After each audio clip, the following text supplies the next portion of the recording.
한 주간의 연예계 소식 전해드리는 시간입니다. 약물 운전 혐의를 받고 있는 방송인 이경규 씨가 결국 검찰에 송치됐습니다. 세계적인 팬덤을 자랑하는 K-팝 그룹 방탄소년단은 군 복무로 인한 공백기를 끝내고 컴백 소식을 전했습니다. 자세한 내용 YTN 스타 최보란 기자와 함께 알아보겠습니다. 어서 오세요. 어서 오십시오. 안녕하세요. 이경규 씨 사건 굉장히 관심도 많이 받고요. 저희도 지난주에도 전해드렸던 소식인데 결국에는 검찰로 넘겨졌네요. 네, 이경규 씨가 약물을 복용한 채 운전한 혐의로 결국 검찰에 불구속 송치됐습니다. 예.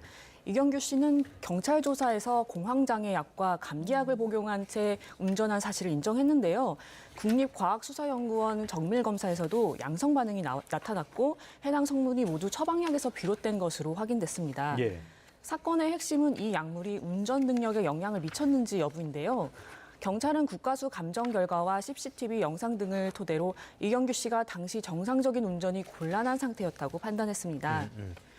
현행 도로교통법 제45조는 약물 영향으로 정상적인 운전이 곤란한 경우 운전해서는 안 된다고 규정하고 있습니다.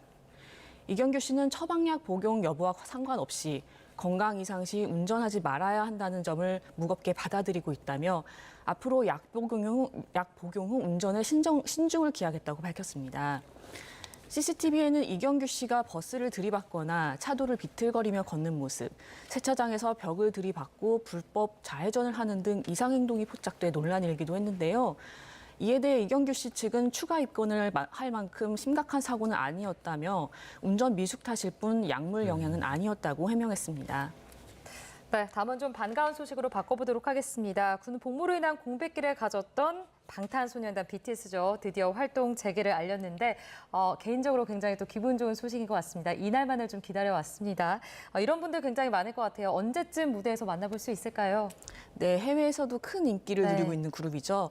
방탄소년단이 내년 봄 완전체 컴백과 월드 투어 계획을 공식 발표했습니다. 지난달 RM, V, 정국, 지민 씨가 전역하고 슈가 씨가 소집 해제되면서 멤버 전원이 병역 의무를 마쳤는데요. 이로써 이른바 군백기가 끝났고 팬들의 기대감도 고조되고 있습니다.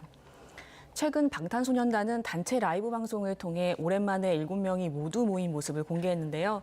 방송에서 RM씨는 7월부터 앨범 작업에 집중해 내년 봄 신보를 발표할 예정이라고 전했습니다. 이 단체 앨범은 지난 2022년 프루프 활동 이후 4년 만입니다. 마지막 단체 콘서트는 같은 해 10월 부산에서 열린 공연이었는데요. 앨범 발매 후에는 월드 투어로 전 세계 팬들을 만날 예정입니다. 이 단체 앨범이 나온 지도 꽤 벌써 오랜 시간이 지났네요. 알겠습니다. 팬들의 반응이 굉장히 뜨거울 것 같은데 옆에 있던 김정진 앵커도 굉장히 뜨거운 반응을 보였습니다. 공백기였는데도 이런 인기 여전한 것 같아요. 네, 방탄소년단의 컴백 소식에 대한 기대감은 여러 방면에서 확인됐습니다. 3년 만에 진행된 단체 라이브 방송은 약 1시간 동안 800만 뷰를 기록했는데요. 저녁 직후임에도 여전한 팬덤의 화력을 보여줬습니다.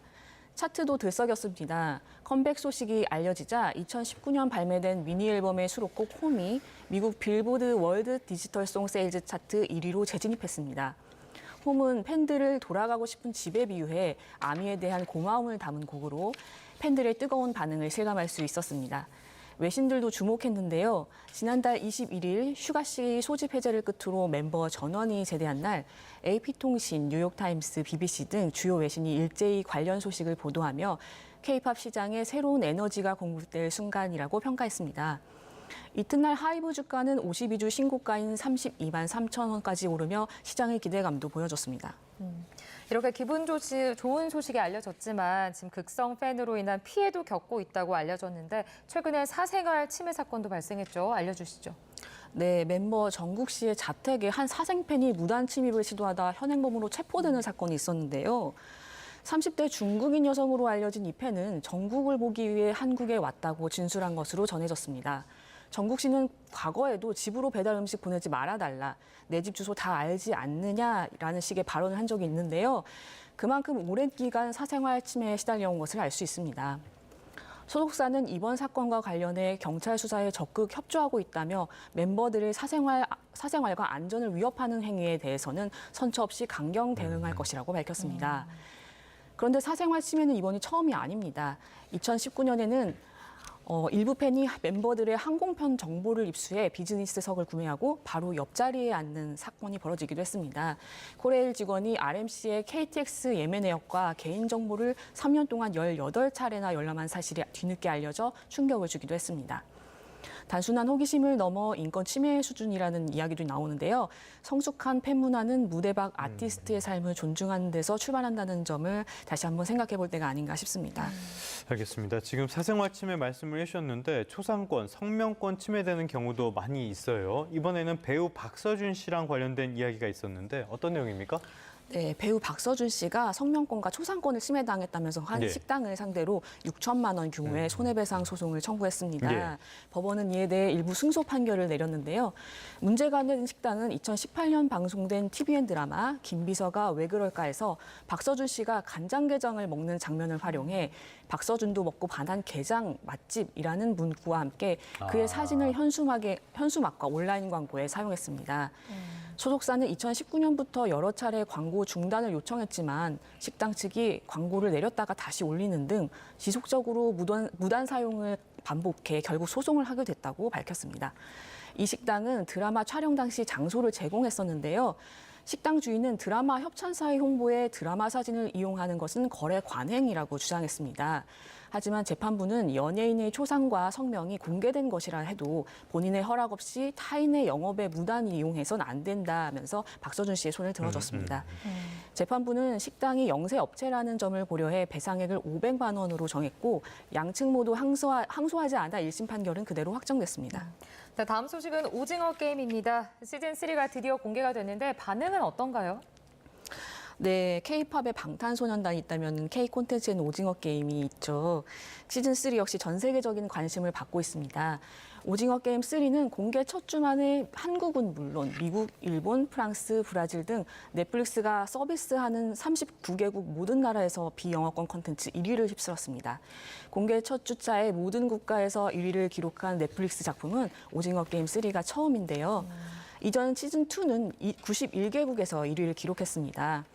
시리즈 결말이 담긴 시즌3가 공개되면서 시즌1과 2도 다시 시청률이 올라 역주행하고 있는데요. 시즌2는 비영어권 TV쇼 부문 3위, 시즌1은 6위로 재진입했습니다.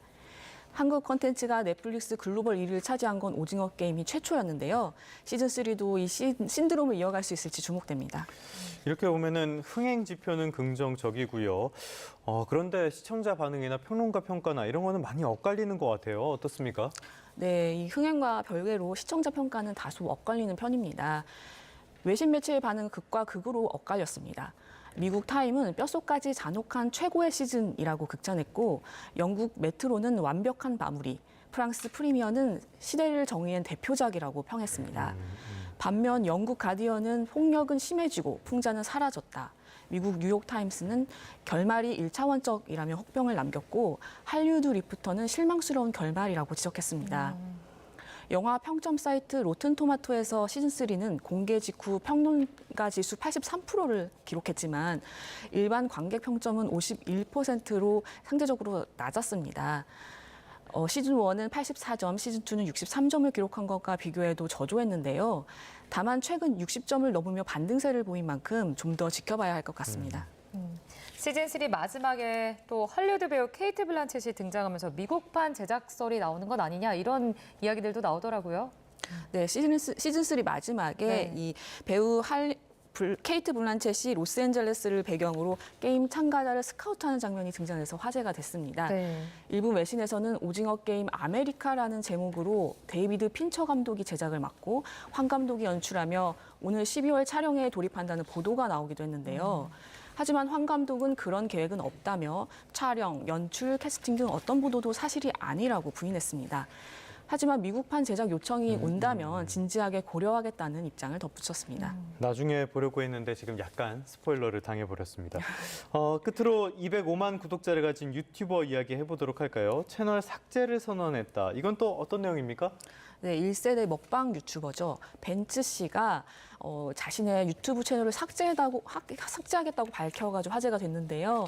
이미 채널에 있던 영상은 모두 삭제 혹은 비공개 처리됐고 오는 7월 7일 완전 폐쇄될 예정입니다. 이유는 개그맨 윤형비 씨와의 종합격투기 대결에서 걸었던 공약 때문입니다.